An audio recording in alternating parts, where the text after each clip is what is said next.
Keraguan kalau Kepolisian Republik Indonesia akan netral di pemilu 2024 ini mencuat dan hal ini disampaikan oleh Wakil Rakyat yang ada di Senayan, Jakarta. Dan Komisi 3 DPR ini juga meminta Polri untuk netral dalam pemilu 2024 mendatang. Lalu, bagaimana Polri bisa menjaga kenetralitasannya di gelaran atau kontestasi pemilu 2024? Sore hari ini kita bahas dalam program Rumah Pemilu bersama dengan Kabareskrim Polri periode 2009-2011 Komjen Purnawirawan Ito Sumardi.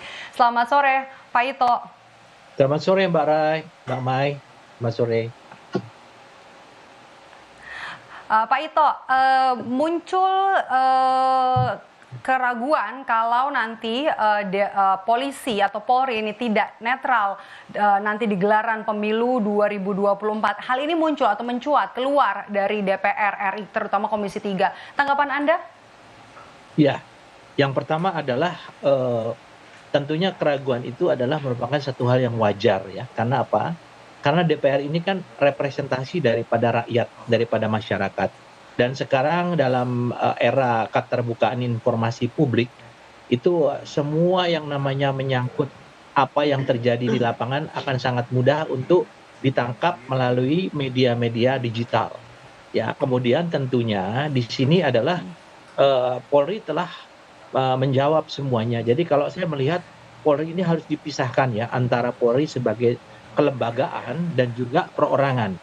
Karena kalau secara kelembagaan sudah diatur dalam Undang-Undang Nomor 2 Tahun 2022 bahwa Polri ini adalah alat negara, bukan alat kekuasaan. Ini sudah jelas ya. Kemudian juga itu juga ada aturan-aturan yang dituangkan dalam kode etik. Jadi setiap anggota Polri itu terikat dengan sumpah jabatan selama dia masih berdinas. Ya, kecuali kalau sudah purnawirawan. Nah, kalau dia melanggar, tadi Pak Kapolri sudah jelas mengatakan silahkan dilaporkan. Negara kita kan negara hukum ya. Tentunya semua harus berdasarkan bukti. Kita tahu ada beberapa seperti kejadian yang diangkat di Solo. Sebetulnya yang pengalaman saya selama 35 tahun menjadi anggota Polri, setiap pelaksanaan pemilu itu ada namanya operasi cipta kondisi. Nah, itu mungkin salah satu bagian, tetapi caranya yang mungkin karena sangat sensitif ya Mbak Maya. Jadi kemudian kan Pak Kapolresta Solo sudah minta maaf ya. Kemudian juga saya kira ini menjadi bahan evaluasi bagi Mabes Polri. Tapi percayalah apa yang saat ini sudah dilakukan oleh lembaga Polri, termasuk dengan menerbitkan surat edaran ya atas netralitas Polri yang ditandatangani oleh Kadifropam, ini menjadi pegangan.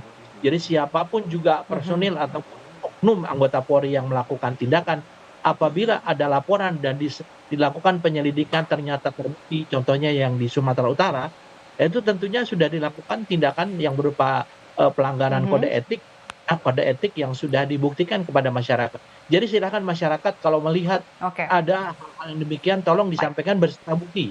Jangan sampai tidak ada bukti, karena ini tentunya nanti akan menyulitkan bagi Polri untuk menindaklanjuti. Demikian, Bapak. Jadi Anda menilai kalau Polri sejauh ini menunjukkan kenetralitasannya ya. Tapi apa yang bisa menjamin Pak Ito kalau Polri bakalan netral sampai nanti seluruh gelaran pemilu 2024 ini selesai? Ya, saya kira mudah. Sekarang kan era digital, Mbak. Ya diviralkan saja, misalnya dilaporkan atau mungkin ada sesuatu yang dilihat di lapangan, kan sangat mudah sekarang bagaimana menangkap perilaku anggota Polri yang menyimpang ya. Saya kira dalam masalah proses pemilu ini yang harus dilakukan masyarakat. Jadi harus nunggu viral dulu ya Pak? Ya tentunya, kalau tidak kan bagaimana kalau hanya berdasarkan semacam satu perkiraan saja kan ya sulit ya untuk ditindaklanjuti. Karena ini kan kode etik, pelanggaran kode etik juga harus bisa dibuktikan dengan alat-alat bukti, misalnya apakah video, ataukah mungkin foto-foto, ataukah mungkin sesuatu yang bisa dipertanggungjawabkan sebagai alat bukti. Yang itu yang mungkin kita harapkan dari Polri. Ya. Tentunya Polri yang mengharapkan demikian ya Mbak Mai. Jadi ini sejalan dengan apa yang disampaikan oleh Kapolri bahwa boleh menyebut kalau misalnya ada laporan seperti itu, tapi harus disertai dengan bukti-bukti seperti itu. Peristiwa-peristiwa yang sudah terjadi belakangan ini menurutnya masih kurang bukti, menurut Anda?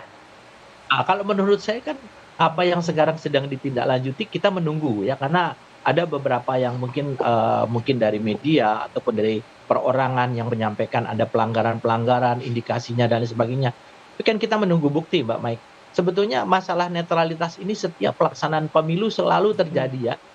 Sejak saya dulu juga menangani dikatakan Polri tidak netral, bukan hanya Polri saja ya, tentunya kita lihat instansi lain, apakah itu dari ASN, apakah itu dari teman-teman dari militer. Saya kira kita semua juga nah ya kebetulan hal ini yang sekarang menjadi sorotan adalah Polri ya, dan saya yakin bahwa Pak Kapolri juga tidak berani untuk mempertaruhkan jabatan beliau ya, apalagi mempertaruhkan marwah daripada Polri untuk memihak pada salah satu calon. Karena kita ini adalah instansi pemerintah atau instansi pemerintah yang penegak hukum yang memiliki tugas dan tanggung Mhm, jawab untuk semua masyarakat, bukan untuk perorangan ya. Kita tidak peduli. Tadi Pak Kapolri kan menyampaikan bahwa mhm. siapapun yang menjadi Oke. presiden, maka Polri harus loyal, demikian. Mhm, oke, setuju dengan itu. Tapi kan kita juga tidak bisa menutup mata melihat apa yang ada.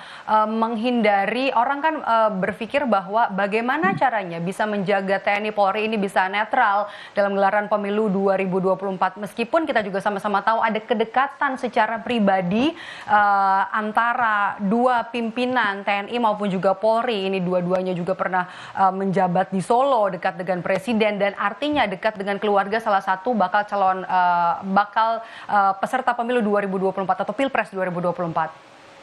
Ya, kita tadi sebagaimana saya sampaikan pertama, kita harus melihat antara lembaga Polri dengan perorangan.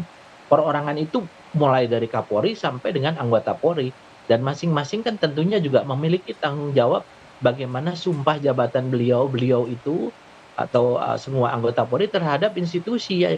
Kalau misalnya sampai ada pelanggaran, meskipun Pak Kapolri sekalipun misalnya, tentunya kalau memang ada bukti-bukti yang melihat bahwa beliau itu melakukan pelanggaran, kan tidak mungkin seorang Kapolri itu memiliki hak apa namanya, imunitas ya dalam dalam organisasi itu nggak ada ya. Itu saya kira semua apalagi masyarakat akan mengawal ya.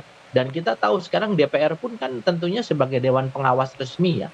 Dan DPR pasti tidak akan tinggal diam ya, apalagi seorang pejabat, apakah Kapolri, apakah Kapolda, tentunya ini akan ada sanksi yang akan dikenakan kepada mereka. Tapi disinilah Mbak, peran daripada masyarakat untuk bagaimana mengawal, kemudian Mhm, menyampaikan mungkin melalui saluran apakah melalui Polri langsung atau kalau tidak percaya oke. kepada DPR. Nah, DPR kan bisa memanggil dalam rapat Jadi sama-sama rapat mengawasi dengan begitu ya, Pak, ya? betul, betul sekali, Mbak. Kita harus kawal demokrasi ini, betul-betul Oke, Pak bagaimana Ito masyarakat terakhir, ya. dalam selama pernah kita menggelar pemilu, apakah pernah ada terbukti tindakan indisipliner dari anggota Polri? Dan kalau misalnya ada, apa sanksi yang diberikan, Pak?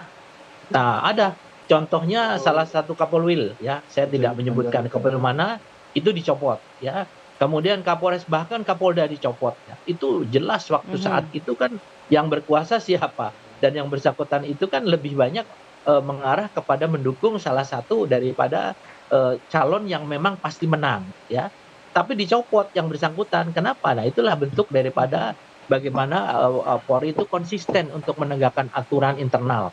Ya, sehingga jangan khawatir masyarakat, kami pun juga kebetulan saya sebagai Ketua Umum Ikatan Sarjana Profesi Perpolisian Indonesia, saya selalu dimintakan mhm. tanggapan dan saya selalu memberikan kepada Pak Kapolri hal-hal yang tentunya mengawal organisasi Polri jangan sampai kita ini berubah fungsinya bukan sebagai alat negara tapi sebagai alat Ya, kekuasaan. Ini adalah ya melanggar mhm, marwah kita. baik, Demikian Mbak Maya. ya. Oke, baik, terima kasih Pak Ito. Mudah-mudahan nanti memang bisa menunjukkan, Polri bisa menunjukkan kenetralitasannya dalam Ya, gelaran pemilu 2024 sampai nanti hasilnya keluar, sampai akhir nanti pemilu baik. 2024. Terima kasih Kabar Baik, terima Reskrim kasih. Polri periode Ya. 2009 hingga 2011 Komjen Purnawirawan Ito Sumardi. Saya selalu Pak Ito.